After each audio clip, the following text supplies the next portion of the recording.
संज्ञान रूपाय नमोस्तु परमात्मने।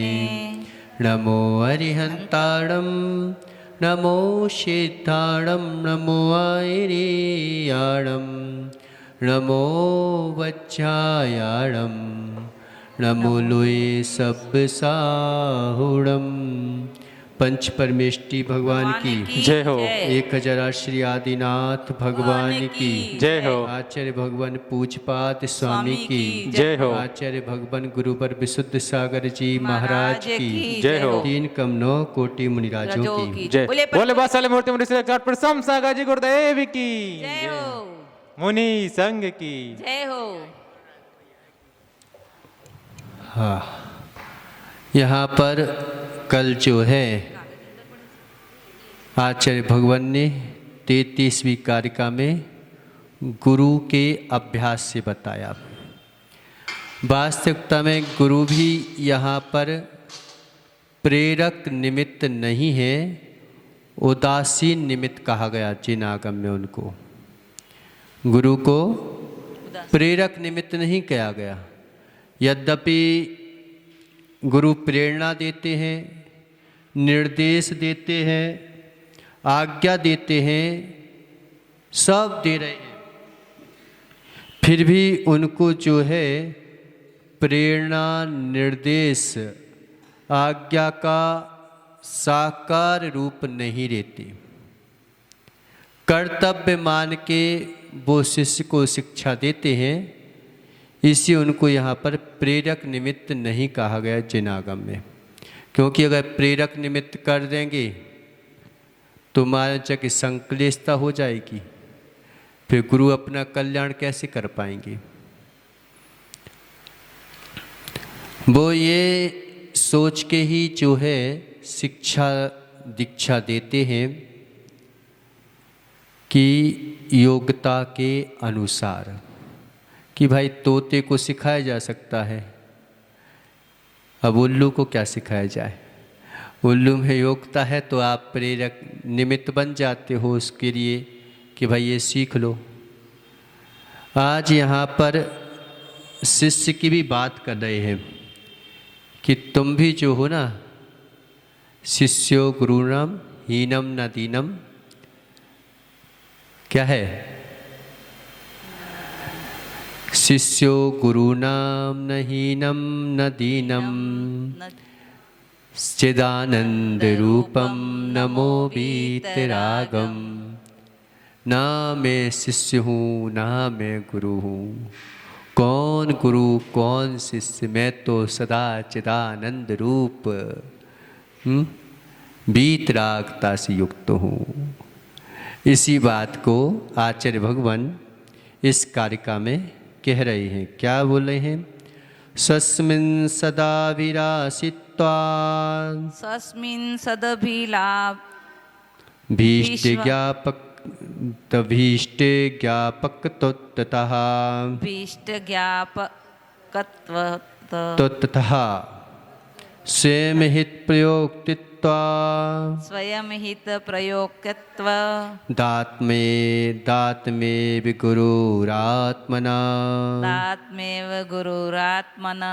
एक साथ पढ़ेंगे। स्वस्मिन् सदा विरासित्वा भीष्ट ज्ञापका तथा स्वयं हित प्रयोक्तित्वा दात्मने गुरुरात्मना। स्वस्मिन् अपने आत्मा में अभीष्ट, अपनी आत्मा में ही अभिलाषा करो। क्या बोल रहे हैं कि एक समय तक उंगली पकड़ी जाती है, एक समय तक जो है बेटे को गोदी में खिलाया जाता है, फिर जो है क्या बोलते हैं, अब तो अपना कल्याण करो। तुम अपना कल्याण स्वयं ही कर सकते हो, दूसरा तुम्हारे कल्याण में कुछ भी नहीं कर सकता। हर व्यक्ति को अपना कल्याण स्वयं ही करना होता है, दूसरा उसके कल्याण में कुछ भी नहीं कर सकता, मात्र निमित्त बन सकता है। निमित्त उपादान क्या होता है जानते हो? जिसमें कार्य होने की योग्यता है वो उपादान है। मिट्टी में घट बनने की योग्यता है, मिट्टी कार्य बन जाती है, लेकिन उसमें जो है निमित्त कार्य क्या होता है कि जिससे कार्य होता है ना। तो यहाँ पर जो है उपादान की योग्यता को कोई जो है कार्य करने में सहायक हो सकता है, वह सहायक ही है, लेकिन कार्य रूप परिणत नहीं होता। कार्य रूप परिणत हो जाता तो मालूम चला कि सब भगवान जो हैं प्राणी मात्र के प्रति ये सोचते हैं कि सबका कल्याण हो जाए, सब में समान आत्माएं हैं, सब जो है भगवत शक्ति से युक्त हैं, सब परमात्म शक्ति से युक्त हैं, सब जो है देखो हमारे समान ही तो जीव हैं, लेकिन सोचते हैं, विचारते हैं और अपना कल्याण कर लेते हैं, लेकिन किसी को आज तक भगवान मोक्ष पहुंचा पाए क्या? किसी को उठा के ले जाएं, किसी को जो है उठा के लेके नहीं जा सकते।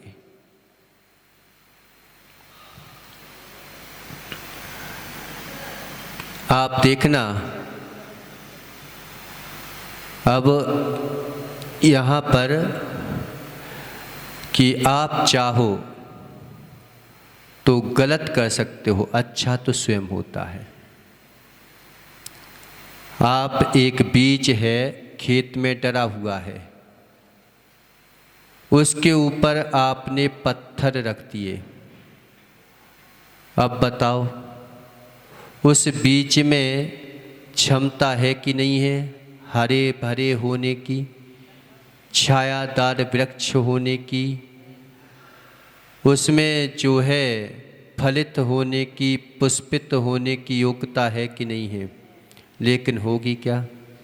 उसके ऊपर पत्थर रख दिया आपने और खाद भी दे रहे हो, पानी भी दे रहे हो, सब कुछ कार्य कर रहे हो, लेकिन क्या उसमें से फल निकलेंगे क्या? अब आपने जो है उस पत्थरों को जो है हटा दिया है ना, अब आपने उसको अच्छा जो है भूमि को भी उर्वरित कर दिया, ठीक है, आपने उसमें खाद भी दिया, पानी भी दिया, सब समय पर देखभाल की, लेकिन आप क्या उसमें से पौधा निकाल सकते हो क्या? अरे नहीं निकाल सकते, ऐसे खींच के निकाल लो।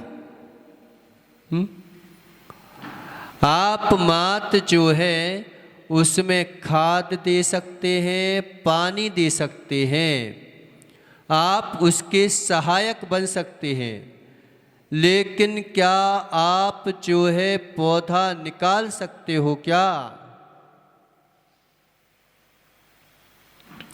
हम कुछ भी ना तो उसमें से पौधा निकाल सकते हैं ना कुछ निकाल सकते हैं। ऐसे ही देव शास्त्र गुरु, अगर हम खाद पानी ना दे तो पौधा निकल आएगा क्या? तो भी नहीं निकलेगा। खाद पानी दे दे तो भी निकाल नहीं सकते। बड़ी समस्या है कि खाद पानी दे दे तो निकाल नहीं सकते और खाद पानी ना दें तो निकल नहीं सकता। ऐसे ही हम गुरु को ना चुने तो भगवान आत्मा निकल नहीं सकती। लेकिन गुरु को चुन भी लिया, उनके उपदेश को धारण भी कर लिया, लेकिन फिर भी जो है अपना आत्मा तो अपने से निकलता है। फिर कहते हैं कि काल लब्धि आएगी तो निकल आएगा, भाई हम यही दे सकते हैं। लेकिन कब बोला काल लब्धि आएगी? कि अब काल लब्धि आएगी, हमने खाद दे दिया, हमने पानी दे दिया, हमने उसको जो है क्या बोलते हैं, पत्थरों को चारों तरफ बाड़ी लगा दी ताकि कोई जो है जानवर चर ना जाए। इतना कर सकते हो, इतना करने के बाद भी तुम निकाल नहीं सकते। निकलता तो अपने आप से ही है। पौधे को तुम सब सहयोग कर सकते हो, लेकिन पौधा जब भी वृक्ष बनेगा तो स्वयं ही जो है अपने आप को अंकुरित करेगा, अपने आप में उसमें फूटेगा, अपने आप में वह जो है बाहर निकलेगा, अंकुरित होगा और एक दिन ऐसा आएगा कि छायादार वृक्ष बन जाएगा, पुष्पित हो जाएगा, फलित हो जाएगा। ऐसे यहाँ पर क्या बता रहे हैं कि स्वस्मिन् सदा विरासित्वात्, अपनी आत्मा की श्रेष्ठ अभिलाषा होने से।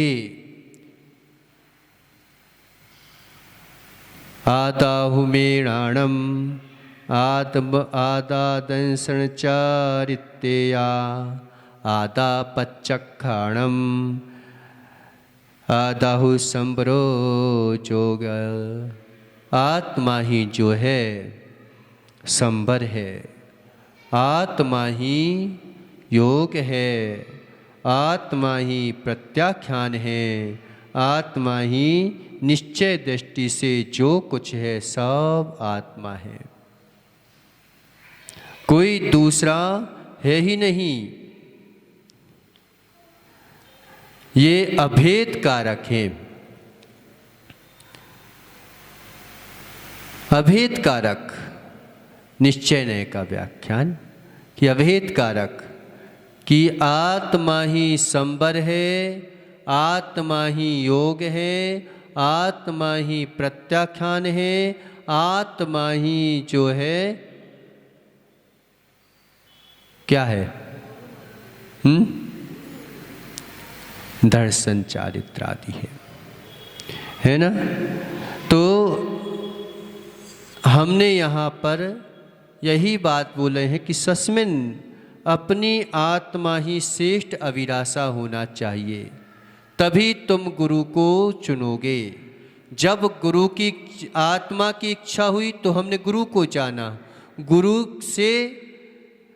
को जाना तो हमने आत्मा को ही जाना।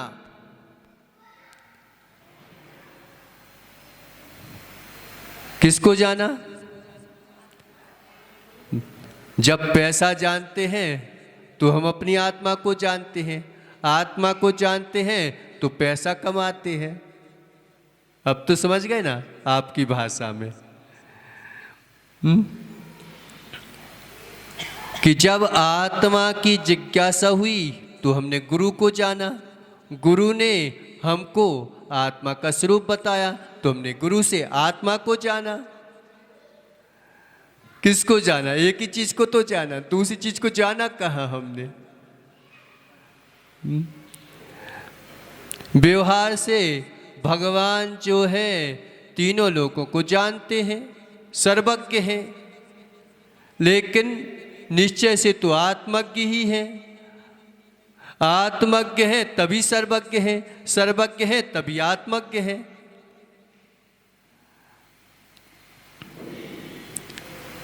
तो तो कौन है? कि व्यवहार न से सारे लोग को जानते हैं, निश्चय से तो वे आत्मा को ही जानते हैं, किसी को जानते नहीं हैं। अगर जानने लग जाए तो फिर आत्मज्ञपना नष्ट हो जाएगा, सर्वज्ञपना नष्ट हो जाएगा। इसे वो तो आत्मज्ञ हैं, आत्मा ने ही तो जाना, और क्या? आत्मा ने जाना, आत्मा के द्वारा जाना, आत्मा से जाना। तो षटकारक लग जाते हैं। तो मेरा गुरु कौन है? मैंने गुरु किसे स्वीकारा? तो आत्मा ने चुना है गुरु। आत्मा ने आत्मा को ही तो जाना, और किसके द्वारा जाना? आत्मा के द्वारा ही तो जाना। किसके द्वारा जाना? आत्मा के द्वारा ही जाना। मिट्टी ने मिट के भी नहीं मिटी, इसलिए मिट्टी ही तो घड़ा बनी, मिट्टी ही घड़ा बन के और जो है फूटा तो मिट्टी ही तो मिट्टी। कौन मिटा? तो सस्मिन, अपनी आत्मा की अभिलाषा होने से, अभिष्ट ज्ञापकः, अपने प्रिय पदार्थ आत्मा को जानने वाला होने से, स्वयं हित प्रोक्ति, यानी स्वयं अपने आप अपने हित का प्रयोग करने वाला होने से, क्या?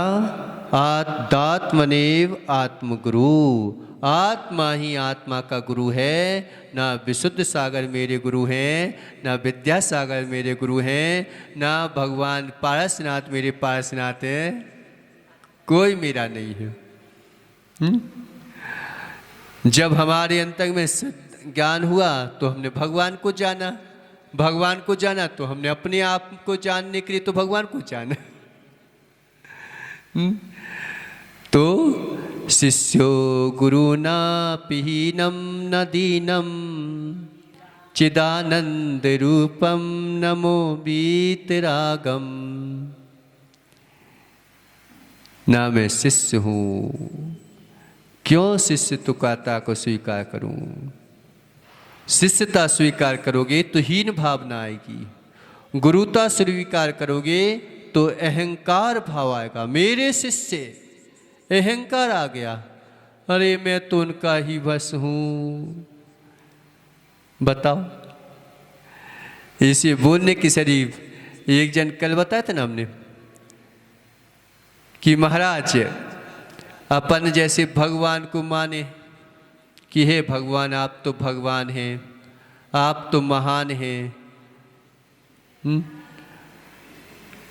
तो मान चे कि हम अपने आप में हीन भावना भर रहे हैं, तो हीन भावना भरना चाहिए कि नहीं चाहिए? तो नहीं भरना चाहिए। क्यों भरना चाहिए अपन को हीन भावना? तो हमें क्या बोलना चाहिए कि हे भगवान, जैसे आपके गुण हैं वैसे ही हमारे गुण हैं। तो इसमें क्या हुआ कि हमने आपका भी गुणगान किया और हमारे गुणगान हैं, तो हम भी गुणगान भाने। गुरु का बहुमान कैसे करो कि गुरु का शिष्य मानूंगा तो हीन आएगी। तो हे गुरुदेव, आपकी कृपा से मैं मोक्ष मार्गी बन सका, आपकी कृपा से मैं जिनवाणी को जान सका, आपकी कृपा है कि मैं जो हूँ अपने आप को पहचान सका। इसमें क्या हुआ? गुरु का भी बहुमान हुआ और अपना भी बहुमान हुआ, दोनों का बहुमान हुआ। तो भाषा में देखो कितना अंतर होता है। आप गुरु गुरु रहेंगे, मैं रहूँगा, मैं कुछ कर ही नहीं सकता। फिर क्या हो रहा है कि हम गुरु को कर्ता बना रहे हैं और अपने आप को हीन बना रहे हैं। तो इस प्रकार से यहाँ पे बताया, इसके बारे में अपन करोल चिंतन करेंगे। बुरी आदिनाथ भगवान की।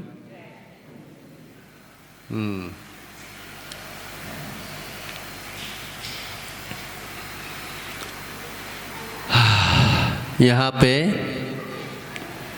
जो है अभिषेक करते समय कौन कौन सी बातों का ध्यान रखना चाहिए, कौन कौन सी बातों का ध्यान रखना चाहिए?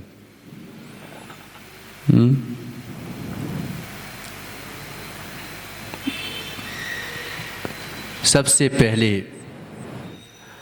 अभिषेक करता स्नान आदि की शुद्ध धोती वस्त्र दुपट्टे पहने, पैंट शर्ट आदि में। एक जगह देखा कि लोग बाग जो है ना, वो आया और पैंट शर्ट में सब कुछ करने लगा। भाई स्कूल की भी एक ड्रेस होती है। हम स्कूल की ड्रेस में तो क्या, हमारे भगवान है, हम कैसे भी कर सकते हैं। बोलते तो है नहीं है, बोल देते तो मान के तो भगा ही जाते, फिर तो और ही नहीं करते। बोलते नहीं है तो मन की कर लेते हैं, बोल दें तो मन से ही ना करें, फिर तो भी क्या होता है? नहीं होता है ऐसा कि भगवान बैठे हैं शांति से, हाथ पे हाथ धरे, और भगवान बैठे हैं तो हम भगवान की कर लेते हैं, और कहीं मन बोलने लगे ना तो हे भगवान अब हमको आपको छोड़ के जाए, तुम बोले काय को। तो हमें समझना चाहिए किसी चीज को कि ये जो है अखंड वस्त्र से भगवान की पूजा वंदना होती है, अभिषेक होता है, अखंड वस्त्र कहलाता है ये। धोती दुपट्टे दो वस्त्र होना चाहिए। कई लोग क्या करते हैं कि मात जो है धोती लपेटी और उसी को गले में डाल लिया। इतनी गरीबी आ गई क्या? और खास तौर पे पैंट शर्ट वगैरह पहन लेते हैं, अंदर बनियान पहन लेते हैं। वो बनियान भी पहनने योग्य नहीं है। माताओं की बात दूसरी होती है कोई चीज में, लेकिन वह बनियान नहीं पहनना चाहिए। पूरा अखंड वस्त्र, क्योंकि जो आपके अभी सिले हुए हैं सुरेश भैया, ये खंडित वस्त्र कहलाते हैं। सिले हुए हैं ना आपने, अब सिले हुए हैं, कहीं पर जो है थोड़ी सी नमी रह जाती है, और नमी रह जाने से वहाँ पर जीवों की उत्पत्ति हो सकती है, मर भी सकते हैं, दिखेंगे नहीं। तो मालूम चला कि आपने तो सोचा था कि हम सोले के वस्त्रों से कर रहे हैं, कर रहे हो आप असोले के वस्त्रों से। तो अखंड वस्त्र का वर्णन आया है। फट गया चित गया और फिर उसी के ऊपर कर रहे हैं। क्या एक बात बताओ कि थोड़ा सा वस्त्र फट जाए, तुम शादी पार्टी में जाओगे क्या? वहां पर तो हम थोड़ा सा वस्त्र फट जाए तो शादी पार्टी अटेंड नहीं करते। कभी राजा के सामने, कभी जो है 3 लोक के नाथ के सामने, कभी गुरु के सामने खाली हाथ नहीं जाना चाहिए। और इनके सामने जो है कभी फटे वस्त्र पहन के भी नहीं जाना चाहिए।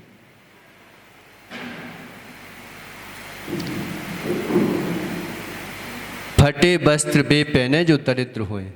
ऐसी मंदिर में मालूम चला क्या करते हैं हम कि अभिषेक कर रहे हैं, पूजा कर रहे हैं, मंदिर के बर्तन लिए और बजाने लगे। ये कार्य कारण विपर्यास है, तुम्हें जो है बजाने के लिए नहीं दी थी ये थाली माली।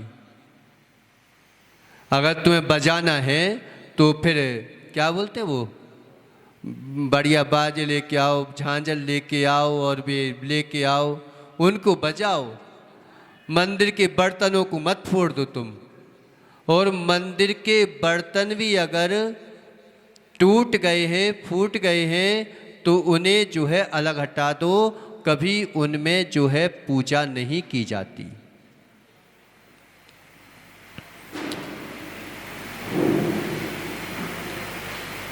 अखंड होना चाहिए। थाली वगैरह, चम्मच वगैरह, ये सब, ये तो अभी जो है शांति धारा की जो है ना झारी चलने लगी ऐसी। शांति धारा का भी अगर सही रूप देखा जाए ना तो कलशों से होता है, और कलशों से अपनी धारा बनाई जाती है कि हम स्वयं जो है कलशों से धारा बनाए और दें। उसमें जो है ऐसा वो होता है ना, नल टाइप का, क्या होता है वो, टोंटी टाइप की बना देते हैं। तो वो टोंटी वास्तविकता में होना नहीं चाहिए, क्योंकि उसमें भी जो है कभी सफाई हो पाती है, कभी नहीं हो पाती है। अब क्या है कि हम बना नहीं पाते और कर नहीं पाते, तो वो वैसी यूज कर लेते हैं।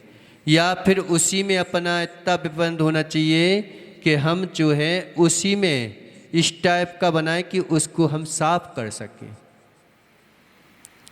लेकिन वो भी जो है बीच में जुड़ा हुआ या टूटा हुआ नहीं होना चाहिए, ऐसी झाड़ी होना चाहिए। अब वो तो चल रही है, ठीक है, वो भी अखंड कह रहती है, लेकिन फिर भी जो है उसमें वो नहीं रहती। और कई लोग क्या करते हैं, चौके में क्या करते हैं कि चौके में गए तो वो जो है जग होता है, और जग में टोंटी टाइप की होती है ना, वो थोड़ा सा वैसा होता है ना, कटा हुआ टाइप का, बीच में वो हुआ, उस तरफ से देना नहीं चाहिए, उस जग से भी नहीं देना चाहिए जल। जो बिल्कुल सावत वो हो जग, उससे देना चाहिए। और जग में कभी कभी हम क्या करते हैं कि ऊपर से पैक है, हम दे रहे हैं, अंदर हो सकता है कि बाल वगैरह हो, कुछ हो। और दूसरी बात ये भी रहती है कि आपने जो है बर्तन के गर्म पानी के ऊपर उसके ऊपर हमने वो रख दिया, अब उसमें जो है भाप बनी और उसके का पानी उसी में चला गया। तो खुले हुए जग से जल को देते हैं, और जो भी लिक्विड आइटम देते हैं खुले हुए उससे देते हैं।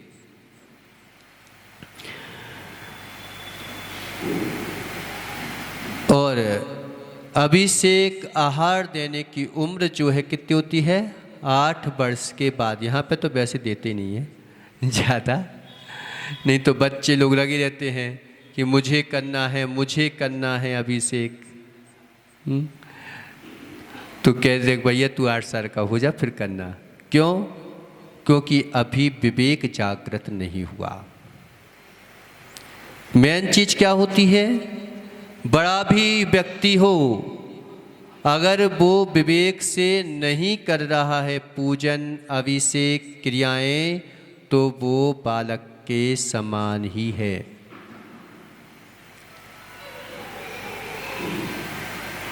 तो लगभग 8 वर्ष से ज़्यादा उम्र वाले और जो है एकदम बूढ़े हो गए, पेट में आते नहीं हैं, मुंह में दांत नहीं है, बोलते बनता नहीं है,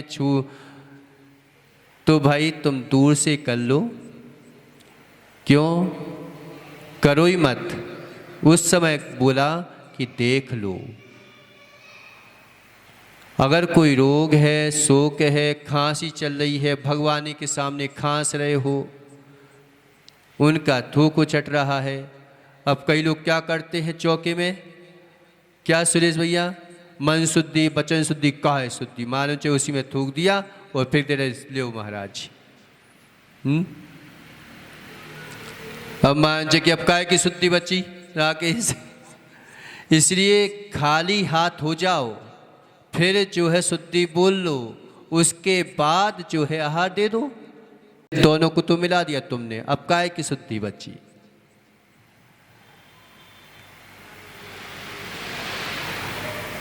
और जो है हमने हाथ धोए भी सही, अब मायन चला कि ऐसी तो ऊपर ऊपर धो के आ गए और उसी से पहुँच लिया, उसी से बुक कर दिया। एक अलग नैपकिन होना चाहिए जो कि बिल्कुल स्वच्छ हो, साफ हो।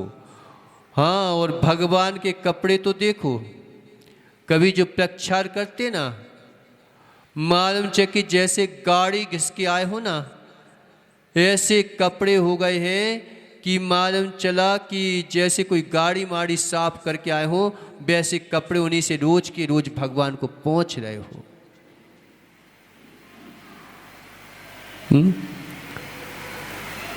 अच्छे साफ सुथरे कपड़ों से बिल्कुल धुले हुए, अगर थोड़ा सा भी वो हो गया है तो उनको हटा करके और फिर दूसरे नए कपड़े लेके आओ। उससे जो है अच्छी तरह से प्रक्षालन करो। ऐसा नहीं कि मात्र ऊपर ऊपर कर दिया, अंदर जो है किया ही नहीं, उसमें जीभ पड़ेंगे, फिर कहते हैं लोग बाग कि देखो गलत हो जाता है। इसलिए ये विवेक है हमारा कि हम जो भी कर रहे हैं विवेक पूर्वक करें, विवेक पूर्वक करें। अगर हमें कोई भी अभिषेक करना है तो अच्छा हो कि हम ऐसी जगह ना फेंकें कि जिससे जीवों की उत्पत्ति हो। दूध वगैरह कर रहे हैं तो अपने एक अलग से बर्तन बना लो, उसको अलग रख लो, अलग रख लो, और उसको जो है बाद में घी बना लो, अपने दोनों काम आ जाएंगे। भगवान की आरती का भी काम आ जाएगा और दूध का भी प्रयोग हो जाएगा। फिर करो तुम 5-5 लीटर का दूध, क्या टेंशन है, फिर तो 1-1 लीटर से क्या होता है। लेकिन अलग बर्तन में हम जो है कर लें और फिर उसको जो है प्रयोग कर लें, तो ना तो हमारा वह बेकार गया, ना हमारा निर्माल्य लेकर आएगा, क्योंकि हम भगवान की आरती के लिए तो यूज कर रहे हैं। तो कर सकते कि नहीं कर सकते राकेश? तो कर सकते हैं हम। अब एक ही एक जगह दूसरे को देखने को भी मिलता है, फिर एक दूसरे बोलते हैं कि इतना व्यर्थ जा रहा है, इतना वो जा रहा है, इतने चीप पड़ रहे हैं। तो ये विवेक है हम कि कितना करें, कितना हमें करना चाहिए कि जिससे हमारा व्यर्थ भी ना जाए। त्योहार बात अलग होती है, त्योहार के दिन खूब करो क्योंकि सब आते हैं।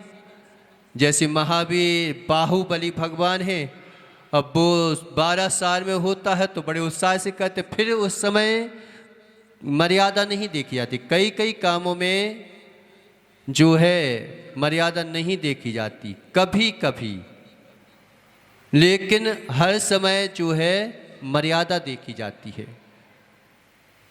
अब जैसे आचार्य भगवान की बैयावत्ती कर रहे हैं तो भाई थोड़ा सा कभी कभी होता है तो उनके पाटे पर भी चढ़ के अपन बैयावत्ती कर देते हैं, लेकिन ऐसा नहीं कि तुम चढ़ गए। उस समय मात्र जब हम बैयावत्ती कर रहे हैं, कुछ कर रहे हैं, तो उस समय मर्यादा नाश थी, उस समय मर्यादा की व्यवस्था है। बाकी तुम सोचो कि हम तो अब दिन भर बैठेंगे, तो उस समय बात दूसरी होती है। तो त्योहार है, पर्व है, उत्साह है, उस समय थोड़ी सी मर्यादा भंग होती है, लेकिन हम उसको रोज हम जो है नहीं बना सकते क्रम में। तो ये हमारा विवेक है कि दूसरे को भी प्रशस्त लगे और हमें भी जो है प्रशस्तता आए। मंदिर में हम एक मूर्ति का अभिषेक कर लें, लेकिन पूरा प्रक्षालन करके करें, नहीं करें 10 मूर्ति का, लेकिन हमें सबके ऊपर पानी डालना है बस। तो पानी डाल रहे हैं तो ये क्या हो रहा है? सबके ऊपर कुछ करना है तो भाई एक का कर लो, लेकिन पूरा तो करो। अब तुम बताओ, एक बार बताओ, अच्छा राकेश तुम्हारे ऊपर पानी डाल के चला जाए और ना तो तुझे कपड़े दिए जाए ना कुछ पहनने दिया जाए, बताओ कैसा लगेगा तुम्हें? अच्छा लगेगा? मान लीजिए कि तू बाथरूम में थे, बाथरूम में तू गया और वहाँ पे पानी डाल के चला गया कोई और कपड़े लेके भाग गया, अब बताओ तुम्हें कैसा लगेगा?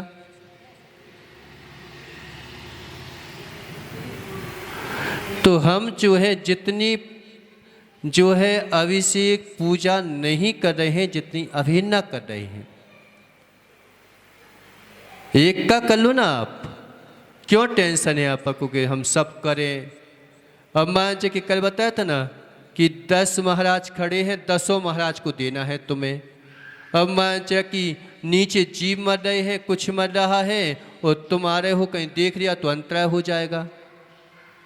आप एक महाराज को अच्छी तरह से दे दो, शोध दो।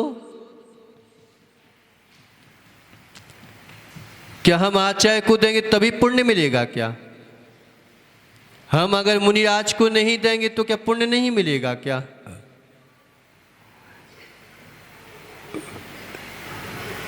तो जो है उत्तम मध्यम जघन्य, देखो हर चीज में व्यवस्था है। ये मत सोचना कि हम मन से बोल रहे हैं, ऐसा तो नहीं लगता है कि मन से बोल रहे हैं महाराज, आप तो जो है कुछ भी बोलते रहते हो।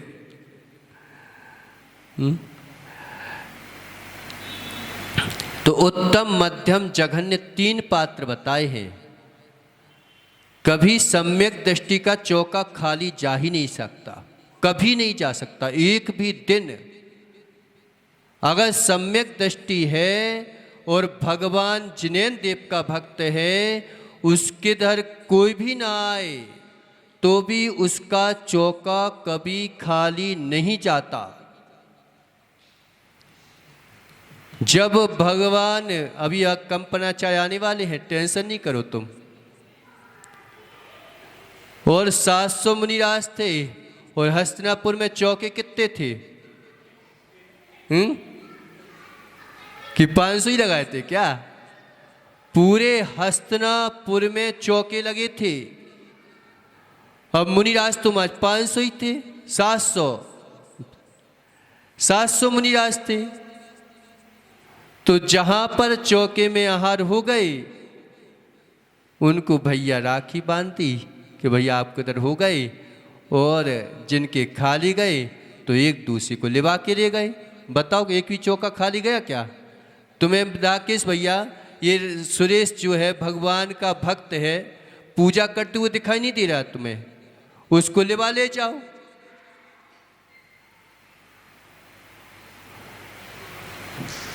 इतने सारे भक्त आते हैं, तुम बोलो भैया आज हमने चौका लगाया है, आज आप चलो हमारे घर में।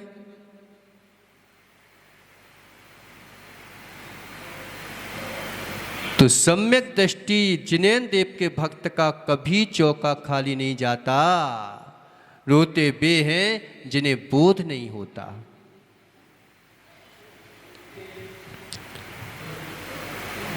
तो समय आपका हो गया, चलो अब कल देखते हैं। अभी और भी बातें हैं कि भगवान को कैसे उठाते हैं, कैसे धरते हैं, तो हम करें।